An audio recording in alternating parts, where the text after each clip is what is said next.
Hello friends, welcome back. Investing with Pankaj में आपका स्वागत है। आज हम बात करेंगे तीन बहुत इंपॉर्टेंट चीजों के बारे में। पहली बात कि किस तरह से इन्वेस्टमेंट हॉराइजन, मतलब कितने देर के लिए इन्वेस्टर किसी मार्केट में या किसी स्टॉक में इन्वेस्ट कर रहा है, वो कैसे इफेक्ट करता है कि कैसे उसका असर पड़ता है आपके इन्वेस्टमेंट डिसीजन पर, उसके क्या इफेक्ट्स होते हैं इन्वेस्टमेंट हॉराइजन के। दूसरी बात, एक बहुत अच्छा एग्जांपल डिस्कस करेंगे टाटा मोटर्स का। टाटा मोटर्स के केस में ये चीज बहुत क्लियरली उभर के सामने आ रही है कि जो नियर टर्म व्यू है और जो लॉन्ग टर्म व्यू है उसमें डाइवर्जेंस है। और तीसरी जो बात करेंगे वो ये कि किस तरह से इन्वेस्टर को इस तरह की सिचुएशन को देखना चाहिए और किस तरह से उन्हें इसको एनालाइज करना चाहिए। तो आइए शुरुआत करते हैं।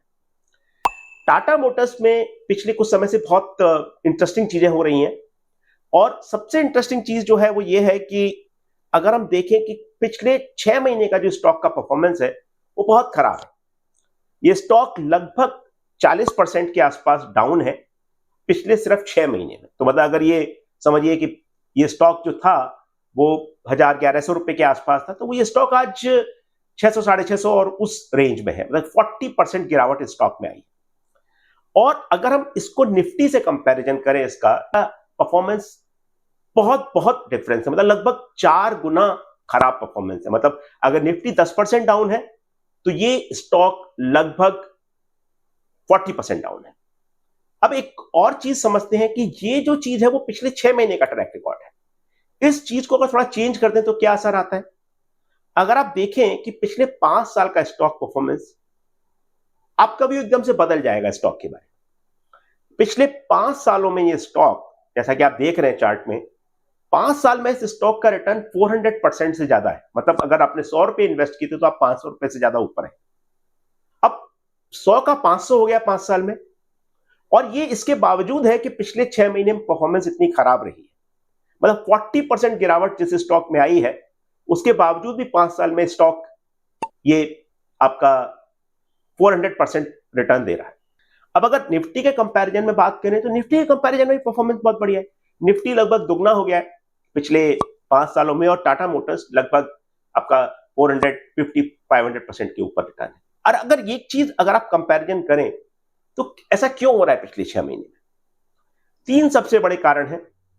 एक तो क्या है, रीस्ट्रक्चरिंग हो रही है कंपनी में। रीस्ट्रक्चरिंग मतलब कि कुछ जो बिजनेस है उसको 2 पार्ट में डिवाइड किया जा रहा है, पैसेंजर व्हीकल और कमर्शियल व्हीकल में। और डिमांड इश्यूज हैं। डिमांड इश्यूज, यूरोप और चाइना थोड़ा स्ट्रगल कर रहे हैं, और जेएलआर, जैगुआर लैंड रोवर, जो कि बहुत इंपॉर्टेंट कंपोनेंट है टाटा मोटर्स का, वो थोड़ा स्ट्रगल कर रहा है। ईवी में काफी एक हेड स्टार्ट था टाटा मोटर्स को, और वहां पे कंपटीशन धीरे धीरे बढ़ रहा है।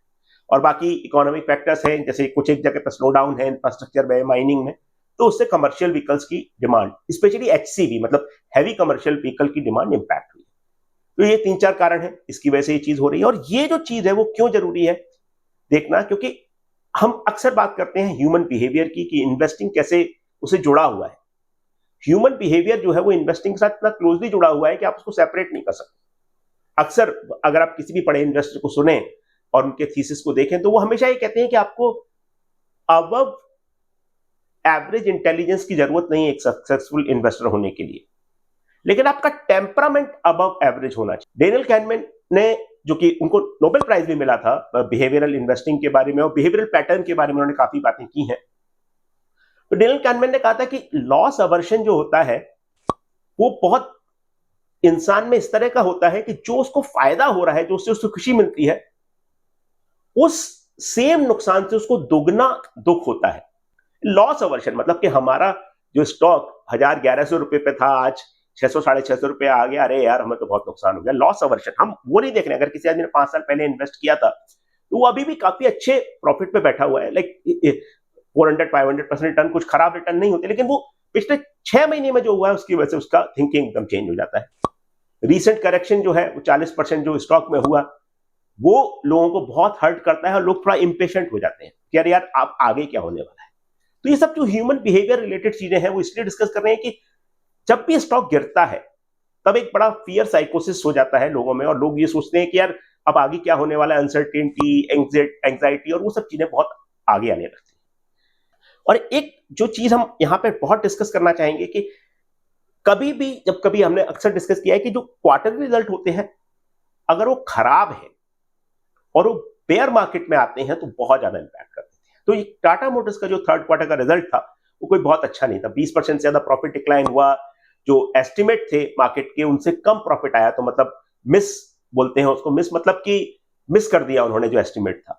एक स्ट्रीट का, बाजार का, एक ब्रोकरेजेस का एक एस्टिमेट रहता है कि भाई इस कंपनी का इतना प्रॉफिट, इतना सेल्स आएगा, तो वो नेगेटिवली रिएक्ट करते हैं अगर वो उससे कम हो तो। सप्लाई चैलेंजेस भी कुछ आ रहे हैं बिकॉज कुछ एक जो प्रोडक्ट है उनके लिए जो इश्यूज हैं वो डेफिनेटली जेएलआर और टाटा मोटर्स को अफेक्ट कर रहे हैं। तो ये जो चीज है, ये जो मार्केट ने जब ये चीजें सुनी, जब खराब रिजल्ट देखा, तो मार्केट ने और ज्यादा रिएक्ट किया। तो जैसे कि जेफरीज एक बहुत बड़ा ब्रोकरेज हाउस है, उसने बोला कि हम ये रेटिंग कम कर रहे हैं, इनकी अंडर परफॉर्म कर रहे हैं। अंडर परफॉर्म हुआ था मार्केट से कम परफॉर्म करना। नुवामा ने बोला कि भाई हम टारगेट प्राइस है। तो जनरली एक और बड़ा इंटरेस्टिंग चीज यहां पे हो रही है कि लोगों को ऐसा लग रहा है कि अभी भी जो स्टॉक को ट्रैक कर रहे हैं एनालिस्ट या जो मार्केट है वो अभी तक पूरा समझ नहीं पा रहा है इस चीज को कि हो क्या रहा है स्टॉक में। और देयर इज पॉसिबिलिटी कि आगे और भी ब्रोकरेजेस जो है वो कट करें एस्टिमेट को या रेटिंग्स को या प्राइस टारगेट को। उसके बारे में उतना डिटेल समझने की जरूरत नहीं, बट ये कह सकते हैं कि जब इतना सारा नेगेटिव सेंटीमेंट स्टॉक में होता है तो जितने भी ब्रोकरेजेस होते हैं, जितने भी लोग उसको कवर कर रहे होते हैं, वो लोग जब अपना व्यू नेगेटिव बनाना शुरू करते हैं तो मार्केट को कहीं ना कहीं इंपैक्ट करता है। तो टाटा मोटर्स के केस में वो चीज भी देखने को मिल रही है। अब टाटा मोटर्स का अगर फाइनेंशियल ओवरव्यू देखें तो आपको एक बहुत ये जो चार्ट आपको दिख रहा है, मतलब टेबल आपको दिख रही है, आप पिछले 6, 7, 8 क्वार्टर को देखिए। दो चीजें बहुत क्लियर है। एक तो सेल्स ग्रोथ नहीं हो रही है, और दूसरी बात जो पैट है वो वाई वाई इस क्वार्टर में अगर आप देखें पिछले तो 3-4 क्वार्टर में कुछ ग्रोथ तो छोड़िए, डिक्लाइन हो रहा है वाई वाई। उन कंपैरिजन को अगर आप देखिए पिछले 3-4 क्वार्टर में जो आपको नीचे नेट प्रॉफिट में दिख रहा है, तो आपको रियलाइज होगा कि ये कंपनी में इश्यूज है बिकॉज पैट जो है वो डिक्लाइन हो रहा है वाई वाई। तो मार्केट को डेफिनेटली पैट का डिक्लाइन होना या पैट का न बढ़ना डेफिनेटली मार्केट को नहीं समझ में आता और मार्केट उस पर नेगेटिवली रिएक्ट करता है। अब बात करते हैं जो सबसे इंपॉर्टेंट है इन्वेस्टर के लिए समझना कि जो शॉर्ट टर्म में जो इन्वेस्टमेंट होराइजन है किसी का है, अगर किसी आदमी को 3 महीने या 6 महीने के लिए इन्वेस्ट करना है स्टॉक में, तो उनके लिए क्या सबसे इंपॉर्टेंट चीजें होंगी। हम ऑफकोर्स बहुत सारे फैक्टर्स सोचते हैं, लेकिन 3 सबसे बड़ी इंपॉर्टेंट चीजों को हम बात कर रहे हैं यहाँ पे। डीमर्जर पर जो नॉइज है, डीमर्जर मतलब कि जो हमने कहा कि उनका पैसेंजर बिजनेस और कमर्शियल व्हीकल बिजनेस को सेपरेट करने का जो प्लान है, वो जो प्लान होगा उसके बारे में और न्यूज आएगी, भाई ये हो रहा है, इस एग्जीक्यूटिव ने नौकरी छोड़ के कहीं और ज्वाइन कर लिया, तो ये सब चीजें चलती रहेंगी। तो ये जो चीजें हैं दोनों लिंक है। डीमर्जर पे न्यूज आती रहेगी, stability eight top management impact होती रहेगी, और क्वार्टरली नंबर्स अभी भी कोई क्लैरिटी नहीं किस तरह से चेंज होंगे। तो ये तीनों चीजें बहुत इंपॉर्टेंट तरीके से स्टॉक के फ्यूचर को इंपैक्ट करेंगी अगले 3 से 6 महीने में, नियर टर्म में। लेकिन इस क्वेश्चन को अगर फ्लिप करते हैं कि भाई 3-6 महीने तो ठीक है, लॉन्ग टर्म इन्वेस्टमेंट होराइजन देखें तो 5 साल में जैसे क्या होगा, या 3 साल से ज्यादा बड़े लंबे पीरियड में क्या होगा अगर लंबा इन्वेस्टमेंट होराइजन है। तो अक्सर आप देखेंगे कि जो चीजें नियर टर्म में इंपॉर्टेंट हैं वो लॉन्ग टर्म में शायद उतनी इंपॉर्टेंट नहीं है। वॉरेन बफे ने कहा है कि आज के दिन अगर आप देखें स्टॉक कैसे रिएक्ट करेंगे, मार्केट कैसे रिएक्ट करेगा, तो वो स्लॉट मशीन है, मतलब कि कुछ भी हो सकता है, हेड एंड टेल जैसे कि अगर हम करते हैं, या फिर किसी भी तरीके से जो आउटपुट है वो कुछ भी अनप्रेडिक्टेबल है। लेकिन अगर आप लंबे होराइजन में देखें तो वेइंग मशीन है, मतलब अगर आप एक्सरसाइज कर रहे हैं, अगर आप ढंग से खाना पीना खा रहे हैं और मतलब बहुत ज्यादा एक्सेसिव इंटेलिजेंस नहीं है आपकी, मतलब आप बहुत ज्यादा खराब चीजें नहीं खा रहे हैं, तो आपका वेट जो होगा वो एक बहुत अच्छी ट्रेजेक्टरी पर रहेगा। तो लंबे समय में मार्केट जो होता है वो वेइंग मशीन की तरह काम करता है, वेइंग स्केल की तरह काम करता है। नियर टर्म में 1-2 दिन में, तो 1 महीने में कुछ भी हो सकता है। तो कहने का मतलब ये है कि जो शॉर्ट टर्म इन्वेस्टमेंट होराइजन की जो फैक्टर्स होते हैं लॉन्ग टर्म इन्वेस्टमेंट होराइजन से काफी डिफरेंट होते हैं। अब लॉन्ग टर्म में क्या चीजें हैं, लॉन्ग टर्म में सबसे बड़ी चीज की ग्लोबल डिमांड का क्या होगा, यूरोप है, चाइना है, किस तरह से रिएक्ट करेगा। दूसरी बात, डीमर्जर से एफिशिएंसी किस तरह से अनलॉक होंगी, क्योंकि आपने एग्जांपल हमने डिस्कस किया है काफी कि आईटीसी और आईटीसी होटल्स का, कि किस तरह से आईटीसी होटल्स के डीमर्जर के बाद, उसके अपनी के सेपरेट होने के बाद उस बिजनेस पे फोकस थोड़ा अच्छे से हो पाएगा। तो ये उम्मीद है कि ये फोकस, एफिशिएंसी और ये सब चीजें हेल्प करेंगी टाटा मोटर्स को। और ईवी का अडॉप्शन कैसा रहेगा, तो ये तीन चार चीजें जो लॉन्ग टर्म में इंपॉर्टेंट है वो शॉर्ट टर्म में इतनी इंपॉर्टेंट नहीं है। तो देखिए एक डाइकोटमी है, एक डाइकोटमी कहें या डाइवर्जेंस कहें, वो है कि शॉर्ट टर्म में जो चीजें इंपॉर्टेंट है वो लॉन्ग टर्म में उतनी इंपॉर्टेंट नहीं है, वाइस वर्सा। और सबसे बड़ी बात, अगर हम 5 साल का टाइम होराइजन देखें तो वैल्यू अनलॉकिंग के बहुत चांस हैं कि जो दो बिजनेस सेपरेट हो गए तो डेफिनेटली मार्केट उनको बेटर वैल्यू कर पाए, बहुत अच्छे से मार्केट उनको देख पाएगा। और ये चीज लिंक्ड है हमारे इस मैसेज से कि किस तरह से हमारे रिटेल इन्वेस्टर्स के लिए या हमारे और आपके लिए ये मैसेज है। पहली बात, आप ये समझिएगा आप खरीद और बेच क्यों रहे हैं, वो क्या कारण है। आप प्ले करना चाहते हैं कि भाई नियर टर्म में अनसर्टेनिटी है, मैं इसको प्ले करना चाहता हूं, बेच देता हूं, या मैं खरीदना चाहता हूं अगले 5 साल की। तो इन्वेस्टमेंट होराइजन की बहुत बड़ी वैल्यू होती है, इन्वेस्टमेंट होराइजन का बहुत बड़ा रोल होता है। तो इन्वेस्टमेंट होराइजन कैसा रहेगा, ये जो चीज है बहुत इंपॉर्टेंट है। फिर तीसरी बात, बहुत ज्यादा मूविंग पार्ट जब होते हैं, टाटा मोटर्स में बहुत मूविंग पार्ट है, डोमेस्टिक बिजनेस है, इंटरनेशनल बिजनेस है, passenger vehicles, commercial vehicle, EV, JLR, बहुत सारे मूविंग पार्ट है। मूविंग पार्ट जब कम हो जाएंगे, दो बिजनेस सेपरेट हो जाएंगे, तो डेफिनेटली इन्वेस्टर को समझना रिलेटिवली आसान रहेगा। इट डजंट मीन दैट पैसा कमाना या पैसा गंवाना आसान रहेगा।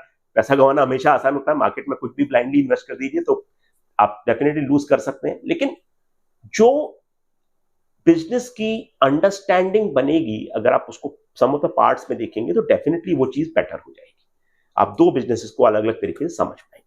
तीन इंपॉर्टेंट चीजें हमने यहां पे सीखी। पहली बात कि इन्वेस्टमेंट होराइजन कैसे प्ले आउट करता है और कैसे इन्वेस्टमेंट डिसीजंस को इंपैक्ट करता है, इन्फ्लुएंस करता है। टाटा मोटर्स का एग्जांपल देखा कि किस तरह से टाटा मोटर्स के केस में बहुत क्लियरली इस उभर के सामने आ रहा है। 6 महीने का और 5 साल का इन्वेस्टमेंट परफॉर्मेंस बहुत डिफरेंस है, लेकिन उसके बावजूद भी जो नियर टर्म और लॉन्ग टर्म के जो इन्वेस्टमेंट फैक्टर्स हैं, जो की फैक्टर्स जिसकी वजह से स्टॉक प्राइस इंपैक्ट होगा, कैसे वो डिफरेंट है। और तीसरी बात कि रिटेल इन्वेस्टर को किस तरह से इन चीजों को देखना चाहिए। Thank you so much for listening to us, for watching our videos.